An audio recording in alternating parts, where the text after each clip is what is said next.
रात के 11:30 बजे थे। छोटी सी जर्जरित कोठरी में जहां छत से टपकती बूंदों की आवाज़ किसी पुराने संगीत सा लग रही थी, आरव अपने लैपटॉप के सामने बैठा था। पुराना सेकंड हैंड लैपटॉप जिसकी स्क्रीन के एक कोने में पीली रोशनी झिलमिलाती रहती थी, पर आरव की आंखों में चमक थी। वो चमक जो गरीबी और हालात से बड़ी थी। आरव का सपना साधारण नहीं था। वो सिर्फ नौकरी पाना नहीं चाहता था। वो कुछ ऐसा करना चाहता था जिससे उसकी माँ नंदिनी को ये महसूस हो कि उनका बेटा गरीबी के बंधन तोड़ सकता है। माँ ने अकेले पाला था। पिता की मौत तब हुई थी जब आरव सिर्फ 10 साल का था। तब से माँ ने दूसरों के घरों में खाना बनाकर, कपड़े धोकर बेटे को पढ़ाया। इंजीनियरिंग की पढ़ाई खत्म हो चुकी थी, लेकिन जॉब वो अभी तक हाथ नहीं आई थी। माँ बार बार कहती, बेटा नौकरी में देर सबेर सबको लग जाती है, तू परेशान मत हो। पर आरव जानता था कि देर का मतलब कभी कभी जिंदगी का सबसे कीमती वक्त भी छीन लेता है। उसी शाम आरव अपने बचपन की दोस्त काव्या से मिला। काव्या अब पत्रकार थी, तेज तर्रार, बेबाक और हमेशा सच्चाई की तलाश में। कितना बदल गया है तू, आरव, काव्या ने मुस्कुराते हुए कहा। बदलना पड़ा है काव्या, हालात बदलते हैं तो इंसान को भी बदलना पड़ता है। काव्या ने उसकी आंखों में वही पुरानी चमक देखी। बचपन में जब सब बच्चे खिलौनों से खेलते थे, आरव और काव्या अखबार की कतरनों से सपनों की इमारत बनाते थे। फर्क इतना था कि काव्या ने अपने सपने सच करने का रास्ता ढूंढ लिया और आरव अभी संघर्ष में था। सुन, मेरे पास एक स्टोरी है। बड़े आदमी राघव की कंपनी में गड़बड़ है। मैं एक्सपोज करना चाहती हूँ, लेकिन सबूत नहीं है। तू मदद करेगा? काव्या ने कहा। आरव कुछ पल चुप रहा। उसने काव्या की आंखों में देखा, वो आंखें जिनमें कभी बचपन के सपने थे और अब आग थी। लेकिन काव्या, ये आसान नहीं होगा।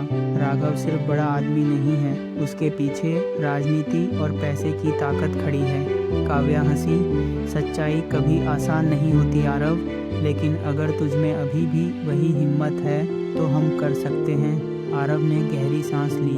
उसकी आंखों में वही चमक लौट आई।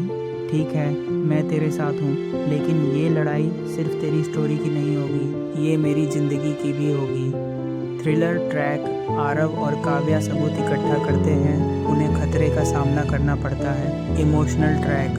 माँ की तबीयत बिगड़ती है और आरव को चुनना पड़ता है कि घर चलाए या सच की लड़ाई लड़े। Motivational track. अंत में आरव वही कुछ बड़ा करता है जो उसने सपना देखा था। गांव में सूर्यास्त पर दरवाजे बंद, हवेली में कुछ रहस्य जो रात में जागता है। हवेली हवा में उड़ते पत्ते, टूटे हुए खिड़की के पर्दे और डफडाते हैं। रहस्यमयी हवाएं, धीमी सी औरत की हंसी, दूर कहीं घंटियों की आवाज। अनाया हाल ही में अपने दादी के गांव आई थी। एक रात जब सब सो रहे थे, हवेली की खिड़की में किसी की परछाई देखी। अगली दिन वो गांव के बुजुर्ग बाबा से पूछती है।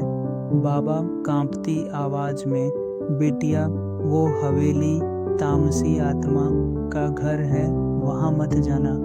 वहां जो गया कभी लौट के नहीं आया। लेकिन अनाया जिद्दी थी। उसी रात वो अकेले चल दी, एक टॉर्च और मोबाइल लेकर। जैसे ही वो हवेली के दरवाजे पर पहुंची, वो अपने आप खुल गया। बिना आवाज किए अंदर धूल, मकड़ियाँ और टूटी तस्वीरें थीं। अनाया की आंखों से हवेली देखना, टॉर्च की रोशनी हर जगह जाती है। तभी मोबाइल की बैटरी अचानक चली जाती है। अंधेरा, बिल्कुल सन्नाटा, और फिर किसी नए उसके कान में फूंक मारी। अचानक तेज साउंड इफेक्ट और एक औरत की धीमी फुसफुसाती आवाज, तू क्यों आई है, अब तू भी यहीं रहेगी।